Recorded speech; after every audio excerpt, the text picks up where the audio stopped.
ಯಾವ್ದಾದ್ರು ವಿಚಾರ ಇದ್ರೆ ನಾನೇ ಕರೆದು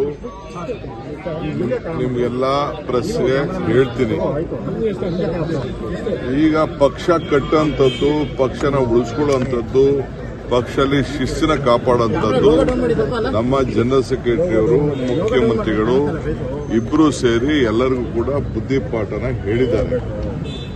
ಎಲ್ಲರೂ ಕೇಳ್ಕೊಂಡಿದ್ದಾರೆ. ಇದು ಯಾರು ಏನು ಮಾತಾಡಬಾರ್ದು ಅಂತ ಕೂಡ ಹೇಳಿದ್ದಾರೆ. ಏನೇ ಇದ್ರು ಕೂಡ ಈಗ ಎಐಸಿಸಿ ಏನೇ ಇದ್ರು ಎಐಸಿಸಿ ಅವರು ಸುರ್ಜೇವಾಲಾ ಅವರು ಬಂದು ಮೀಟಿಂಗ್ ಅಲ್ಲಿ ಏನ್ ಬೇಕೋ ಹೇಳಿದ್ದಾರೆ. ನಾಳೆನೂ ಬರ್ತಾ ಇದ್ದಾರೆ. ನಾಳೆ ಬೆಳಗ್ಗೆ ಬೆಳಗಾಂಗೆ ಸುರ್ಜೇವಾಲಾ ಸಾಹೇಬರು ಬರ್ತಾ ಇದ್ದಾರೆ. ನೀವು ಬೇಕಾದ್ರೆ ಅಲ್ಲೇ ಭೇಟಿ ಮಾಡಿ, ಅಲ್ಲೇ ಹೋಗಿ. ಪಾರ್ಟಿ ವಿಚಾರ ಮೀಡಿಯಲ್ಲಿ ಮಾತಾಡೋದಲ್ಲ. ಏನಾದ್ರು ಇದ್ರು ವೈಯಕ್ತಿಕವಾಗಿ ಹೋಗಿ ಯಾರು ಬೇಕಾದ್ರೂ ಮಾತಾಡಲಿ, ಅಧ್ಯಕ್ಷರ ಹತ್ರ ಮಾತಾಡಲಿ, ರಾಹುಲ್ ಗಾಂಧಿ ಹತ್ರ ಮಾತಾಡಲಿ, ನನ್ನ ಹತ್ರ ಬಂದು ಮಾತಾಡಲಿ, ಚೀಫ್ ಮಿನಿಸ್ಟರ್ ಹತ್ರ ಮಾತಾಡಲಿ, ಏನ್ ಬೇಕಾದ್ರೂ ಮಾತಾಡಲಿ. ಇದು ನಾನು ಒಂದು ಪಾರ್ಟಿದಲ್ಲ ಹೇಳ್ತಾ ಇರೋದು. ಬಿಜೆಪಿಲಿರಲಿ, ದಳ ಇರಲಿ, ಕಾಂಗ್ರೆಸ್ ಇರಲಿ, ರೈತ ಸಂಘ ಇರಲಿ, ಯಾವುದೇ ಪಾರ್ಟಿದಾದ್ರೂ ಹೋಗಿ ಇಂಟರ್ನಲ್ ಹೋಗಿ ಮಾತಾಡಲಿ. ಈಗ ನೀವು ಸ್ಥಾನ ನನಗೆ ಬೇರೆ ಸ್ಥಾನ ಬೇಕು ಅಂದ್ರೆ ನೀವು ನನಗೆ ಕೊಡಿಸ್ತೀರಾ? ನೀವು ಕೊಡ್ಸೋಕ್ಕಾಗುದಿಲ್ಲ. ಇಲ್ಲ ಎಲ್ಲಾರು ಅಂಗಡಿಲಿ ಏನಾದ್ರು ಸಿಗ್ತದ ಸ್ಥಾನಗಳು?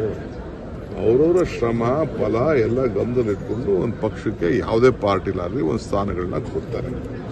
ಸೊ ಅಷ್ಟು ಗೊತ್ತೇ ಹೊರತು ನನಗೆ ಬೇರೆ ಚರ್ಚೆಯಲ್ಲಿ ನೀವು ಸುಮ್ಮನೆ ಅವ್ರ ಹೆಸರುಗಳು ಒಂದಷ್ಟು ಬರಲಿ ಅಂತ ಅಂದ್ಬಿಟ್ಟು ಕೆಲವರೆಲ್ಲ ಹೇಳಕ್ ಪ್ರಯತ್ನ ಮಾಡ್ಬೋದೇ ಹೊರತು ನಾನು ಇವತ್ತು ನಮ್ರತೆಯಿಂದ ಮಾಡ್ತಾ ಇದ್ವಿ. ಬಹಳ ಶ್ರಮಪಟ್ಟು ಈ ಪಕ್ಷನ DK ಶಿವಕುಮಾರ್ ಎಲ್ಲ ತಂದಿರೋನು. ಎಲ್ಲ ಕಾರ್ಯಕರ್ತರು, ಮತದಾರರು ನಮ್ಮ ಮೇಲೆ ಅಪಾರವಾದಂತ ನಂಬಿಕೆ ಇಟ್ಕೊಂಡು ತಂದಿದ್ದಾರೆ. ಈ ಪಕ್ಷ ಉಳಿಸ್ಕೋಬೇಕು, ಉಳಿಸ್ಕೊಳ್ತೀವಿ. ನಮ್ರತೆಯಿಂದ ಮನವಿ ಮಾಡ್ಕೊಳ್ತಾ ಇದ್ದೀನಿ.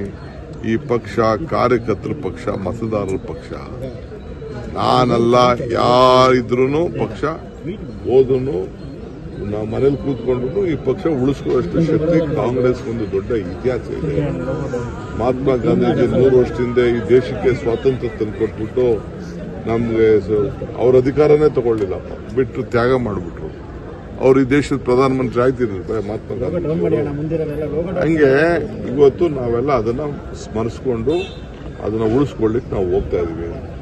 ಅಂಬೇಡ್ಕರ್ ಅವರು ನಮ್ಮ ಸಂವಿಧಾನ ಕೊಟ್ಟರು. ಅವ್ರೇನಾದ್ರು ತಗೊಂಡ್ರೆ, ಫಲ ಏನಾದ್ರು ತಗೊಂಡ್ರೆ, ನಮ್ಮಂತವ್ರು ಕೊಟ್ಬಿಟ್ಟು ಹೋದ್ರು. ಈಗ ನಾವು ಸದ್ಯಕ್ಕೆ ಜೈ ಬಾಪು, ಜೈ ಭೀಮ್, ಜೈ ಸಂವಿಧಾನ್ ಈ ಸಮಾವೇಶದ ಸಿದ್ಧತೆಯಲ್ಲಿ ಇದ್ದೀವಿ. ಪಕ್ಷ ಅಂದ್ರೆ ನಾವು ಅಲ್ವಾ ಅಂತ ಪರಮೇಶ್ವರ್ ಹೇಳಿದ್ದಾರೆ. ಪೂರ್ಣ ಪ್ರಮಾಣದ ಅಧ್ಯಕ್ಷರು ಪೂರ್ಣ ಪ್ರಮಾಣದ ಅಧ್ಯಕ್ಷರು ಬೇಕು, ಪೂರ್ಣ ಪ್ರಮಾಣದ ಅಧ್ಯಕ್ಷರು ಬೇಕು. ಪಕ್ಷದ ಸಂಘಟನೆ ಕುಂಠಿತ ಆಗಿದೆ ಅಂತ ಹೇಳ್ತಿದ್ದಾರೆ. ನಿನ್ನ ಮಾತೆಲ್ಲ ನಾನು ಹೇಳಿದ್ದಾರೆ, ಅವ್ರು ಹೇಳಿದ್ನೇ ಹೇಳಿ ಸರ್. ನೋಡ್ರಿ, ನಾನೆಲ್ಲ ಸ್ಪಷ್ಟಪಡೋದು.